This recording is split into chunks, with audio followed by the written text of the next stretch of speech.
Oh, eto.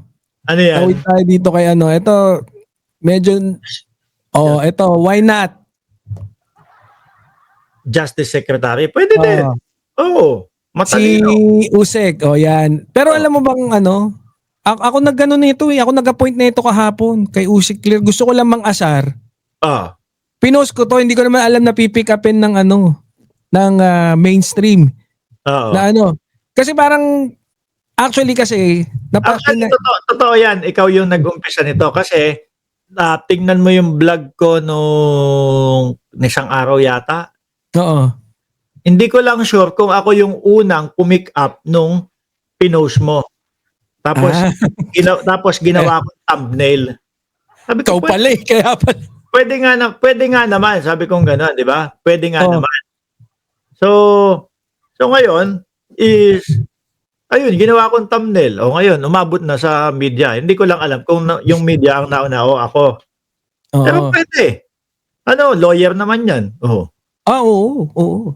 And then yun nga, tas nag-follow up ako actually ng pang-asar dito kasi parang nung nag-post ako, ngayon sabi ko, parang ang dami rin nag-aano na parang gusto nga sila nito pero marami din nagsasabi very effective si Yusek Castro sa PCO.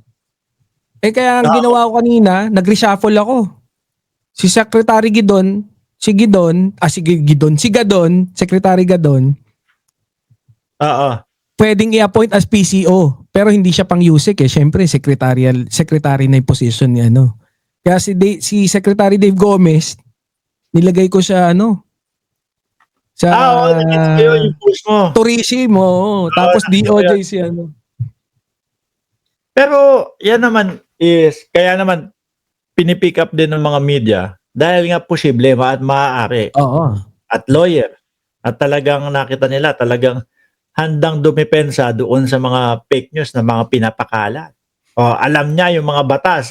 Kung makita mo talagang kapag nagbablog si Attorney Claire, talagang detalyado yung pagpapaliwanag niya Diba? Hindi kagaya nung lawyer na si Torion, dadalihin ka sa English.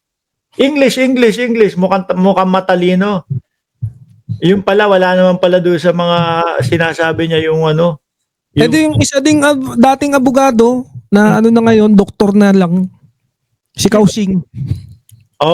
Hindi ko na yun Hindi mo, sakto, wag mo nang panoorin. Basta talaga mga kalbo, medyo kalbo yun Pag talaga, masamang tao. Tawag dito, si Attorney Claire Castro, lagi kong pinapanood yan. Fan ako niyan Saka gusto ko yung gusto ko yung style niya na talagang, hindi pwede, kapag yung fake news yan, sasalagin ko yan. Hindi pwede kumalat na yan. Kasi nga, halos nalunod tayo doon sa fake news ng mga Duterte dati. Biruin mo ba naman kampanya sinasabi wala daw mga kable sa taas ng Davao ng mga kuryente. Spaghetti. Pero matindi talagang pero you have to give it to Duterte during nung nila. Talagang yung very strong yung social media nila. Yung influence nila dati, diba? Sila Thinking Pinoy, sila magkakasama dati yan, di ba? Correct. Kaya ang dami nilang na-demonize Biruin mo, kasama doon sa pagpapakulong kay Congressman De Lima, yung paggaganon nila, yung pagsasabi nila ng ganon, yung pagkulong ulit kay Senator Trillanes, dinemonize nila ng masyado. Pero ngayon hindi sila masyado makaporma kasi yun mahirap. Kasi ayan, kagaya niyan. Dati tayo na ewan ko kung ikaw kung ako dati sumusuporta ako sa kanila sa mga Duterte. Dahil sabi ko nga okay. Oo, ako din kasi siyempre pro-government lagi. Pagkatapos na nung eleksyon, yung gobyerno, support ako dun sa gobyerno. Since government sila noon dati. Isa ako doon sa nagsasabi, mga drug addict, drug lord naman ang pinapatay yung mga ganyan Yung pala, na-realize ko, yung sinasabi ko ang pinaka-importanting meron tayo dito sa mundo, buhay natin eh. Oo, oo. Di ba? Oh. Ngayon, na-realize ko Siyang yung pagkakasunod-sunod. Naisip ko yung pagkakasunod-sunod. Hindi kaya, kaya itong mga ito mga nanlaban dahil ayaw na nilang makarating doon sa magsasalita tong tao na to na ang boss namin gumapang. Suro Michael Yang sa dulo. Oo. So, yun yung mga napagtanto ko. Yung mga ano nila. Tapos, ang pinaka talagang exclamation point na huminto na ako ng suporta sa kanila is yung sabi ni Digong, may bangag tayong Pangulo. Kinabahan ako nun, totoo. Kinabahan ako. Oo, sabi ko, putik na yan. O sige. Sabi ko sa vlog ko, sige, kapag talagang pagka ito napatunayan ni Duterte, babaklas ako kay Bongbong Marcos. Lalo na kapag yung nagdodroga siya sa panahon ng kanyang termino.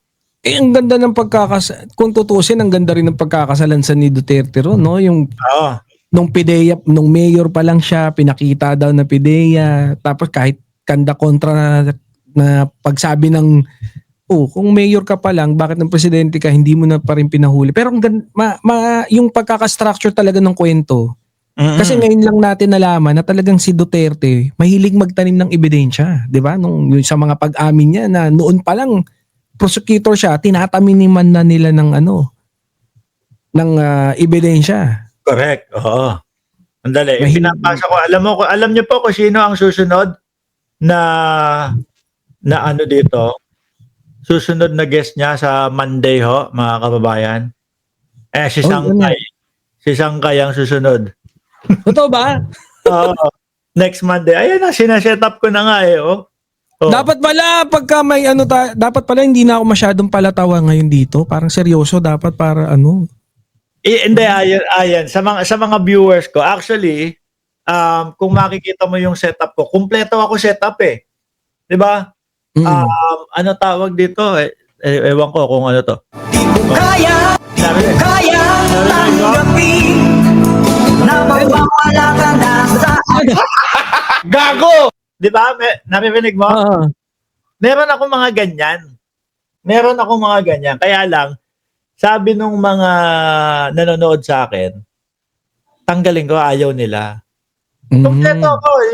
Yung mga kung ano yung meron kayo, kumpleto ako. Kaya lang, sabi, mas gusto nila yung talagang plain lang, nakikita nila, nakakahon ako ng ganyan, tapos may salamin dito, tapos nakapikit ako. Ano pala yun? Gago. Hindi. Yung tipong ganyan na lang. Kaya sabi ko, okay, tinanggal ko na lang. No? Ay, pero si Coach Jarrett, ngayon may mga sound effect na. Pero medyo formal pa rin. Yung mga, may laugh track siya. Tapos meron...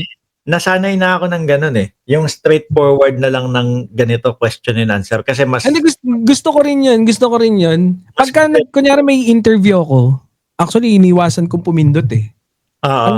Kaya lang, muscle memory na. Yung kamay ko, pagka gusto mag-react, yun ay nag-ano eh. Kaya ginagawa ko, pinapatay ko yung pindutan ko dito ng nung laugh track. Minsan kasi, yung tipo bang hindi naman nakakatawa, pindot ka na lang ng pindot ng gano'n. Oo. Yun yung napansin ko dating dati. Kaya sabi ko, okay, hindi bagay. Tinanggal ko na. Magpaalam na tayo! Sige. Hindi natin natapos yung sige, paano ba natin? Ayun, bukas mga kababayan, alas 12 ng madaling araw, ganitong oras, no? Alas 12 hanggang alauna na madaling araw. Pilipinas time yan. Mayor Bico. Isang linggo akong kasama ni Mayor Bico, mga bossing. Tapos, si Sangkay nandyan na yan. Si Sangkay nandyan na. Nanonood dyan si Sangkay. Hindi na pwede yung tumanggi. Si Sangkay sa Lunes, alas 12 ng madaling araw kasama ni Mayor Bico. Okay? Mag-vitamins ka na, boss Sangkay, Paalam ka na. Ano ba closing mo dito? Hindi ko alam. Okay. Ako na. Wait lang, sitahin ko yung closing mo Yung closing mo, ang galing Ano yun? Consistent. Sige po, paalam na. Hindi po tapos yung sinasabi mo, pero wala ka na. Nakakapagod mag-live eh. Ang haba eh. Sabi ko nga, yung ibang mga nanonood sa akin, ang gusto nila, ang gusto nila is mag-senador ako, tumakbo ako senador, congressman, sabi ko, papasok ako ng 8 oras doon. Ayoko. Dito nga lang, live pa nga lang, 1 oras, pagod na ako eh. Anyway, mga boss chief mo, sir, maraming salamat po. Magpapaalam na. Sabi ni Mayor Vico, wala pa siyang entry, parang Glock 9. Walang exit, no? Bigla na lang kaming mawawala. Ayun.